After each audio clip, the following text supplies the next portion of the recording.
It started like any other Tuesday morning at Whitmore Staffing Agency, coffee brewing in the corner, the faint hum of printers, and the endless stack of hopeful resumes waiting to be judged. Lydia Clark, a sharp 28-year-old with sleek suits and sharper opinions, prided herself on her instincts.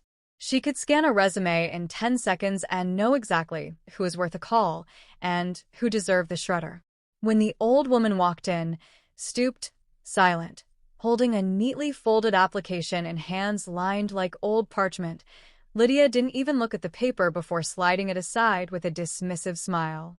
"You're not quite what we're looking for," she said, voice sweet, but her eyes already on the next name.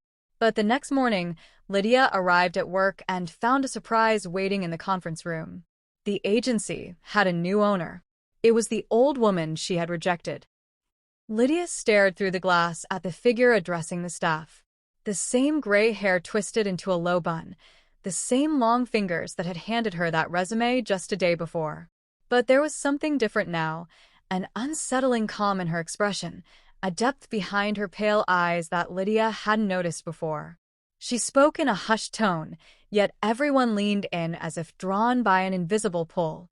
"My name is Miss Greaves," the old woman said, "and I'm looking forward to building something new with all of you." When Lydia entered the room, Miss Greaves turned to her and smiled with a knowing gleam. "Ah, Miss Clark, you'll be working directly with me." No one else batted an eye. Lydia tried to protest, but her voice caught in her throat. Her words felt heavy, useless. From that moment, everything began to change. The office itself seemed off. Lights flickered, computers glitched, and the air grew inexplicably cold in Lydia's corner. At first, she chalked it up to stress. After all, having your former reject become your boss overnight was enough to rattle anyone. But soon, things grew stranger.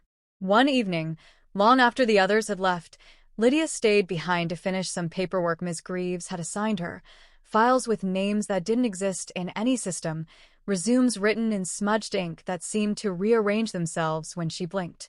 Frustrated, she stood up to leave, only to find the door locked. Not jammed, locked. From the outside, the lights buzzed above her. Then one by one they went out. Lydia backed toward her desk, her phone trembling in her hand. The screen was dead. No signal. No power. Just the sound of soft shuffling behind her. When she turned around, she wasn't alone. A woman stood in the far corner, tall, her face hidden beneath a lace veil. The hem of her dress dragged across the floor like dried leaves. Lydia gasped and stumbled back, but the figure didn't move. It only whispered, unseen, unchosen, forgotten. Then the lights came back on.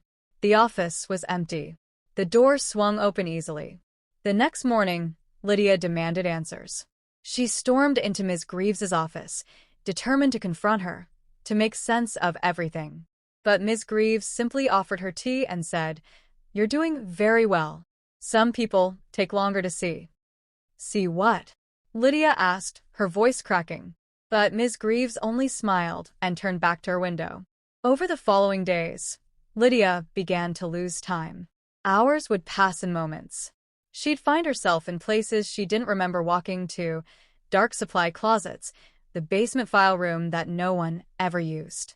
She once caught her reflection in the window, only to find her face smeared with ink and her fingers blackened as if she'd clawed through soot. At night, she heard whispers in her apartment, low murmurs that echoed the same words again and again. "Now you're the resume." She stopped sleeping, stopped eating. The world twisted around her.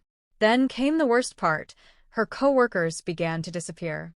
First it was Angela from payroll, then Mark from IT. No one spoke of them. Their desks were cleared overnight, their names removed from all systems.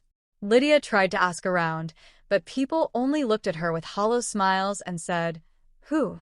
Lydia tried to quit. She typed out her resignation and handed it in with shaking hands. Ms. Greaves read it slowly, then laughed softly. "You can't leave, Lydia. You signed your resume." "I never." But she had.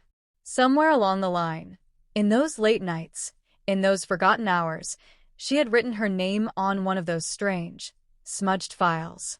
The ink had soaked into her skin. She was no longer choosing the applicants. She was one. Lydia sits at her desk now, staring blankly at a flickering monitor. The office is nearly silent. Only the quiet hum of forgotten names lingers in the air. New resumes arrive every day, most handwritten, some yellowed with age. She picks them up with trembling hands, reading names that seem familiar, names that twist into whispers in her ears. One day, another young woman walks into the office, confident and smiling, her heels clicking across the floor like clock hands. She doesn't notice the way the shadows cling to the corners, or the way Lydia's eyes follow her, hollow and tired. She hands Lydia a crisp resume. Lydia looks down at the paper, then back up at her. "You're not quite what we're looking for," she says. The girl scoffs and turns to leave. Lydia glances toward Ms. Greaves's office. The door creaks open, waiting. Somewhere behind the walls, a typewriter begins to clatter, even though no one touches it. A new name is being added, and Lydia finally understands this agency doesn't find people jobs. It finds replacements. And no one leaves. Not once your name is written. Not once you are chosen. The resumes go on forever. Just like the whispers. Just like the night.